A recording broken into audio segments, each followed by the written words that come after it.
Ayun, magandang umaga mga kapanyero. Ngayon, may naisip na naman akong palaisipan. Ngayon, bibigyan ko ng game si Misis para naman sa gano'n ay magka ₱100 siya. Para may kita rin siya ngayong araw. 100 lang. O 100 lang. O, mga kapanyero, yun nga, sana panoodin nyo. Like and share. Ayun. Ayun, for ₱100. Hindi ako makabawi niyan. Hindi, araw-araw naman tayo may games eh. Di makakabawi ka. Okay. For ₱100 mga kapanyero, ito na yung tanong ko. Pag ang kalabaw ay nakaharap sa silangan, saan siya nakatalikod? Kanluran. Sa kanluran? Oo. Parang mali yata. Pag-isipan mo munang maigi. Kasi yung ulo niya, Nasa silangan. nasa silangan. Oo. Saan siya nakatalikod? Nakatalikod siya sa kanluran. Sa kanluran. Sure ka na?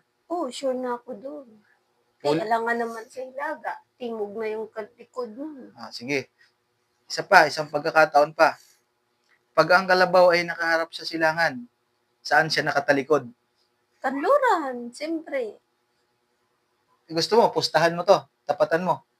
Wag mo. Hindi na. Sayang. Sige. Wala kang tiwala sa sagot mo, ibig sabihin. Sige. Sa kanluran, nakatalikod. Oo, sa kanluran. Sige. Pag-isipan mo, 5 seconds.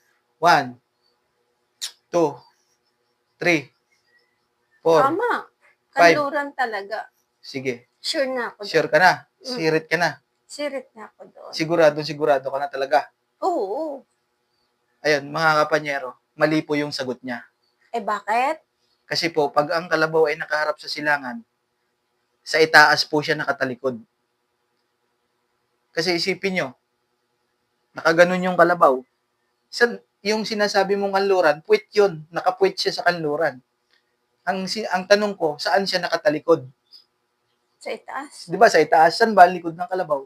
Sa itaas. Di ba nasa itaas? O di sa taas siya nakatalikod. Haba yun. Hindi. Puwit yung sinasabi mo. Ayun, satisfied ka sa sagot ko. Kumbinsido ka. Mali ang sagot mo. Mali. Di talo ka na naman. Ayun, mga kapanyero, hindi po niya nasagot. Hindi niya nakuha ang ₱100. Ayun lang, mga kapanyero.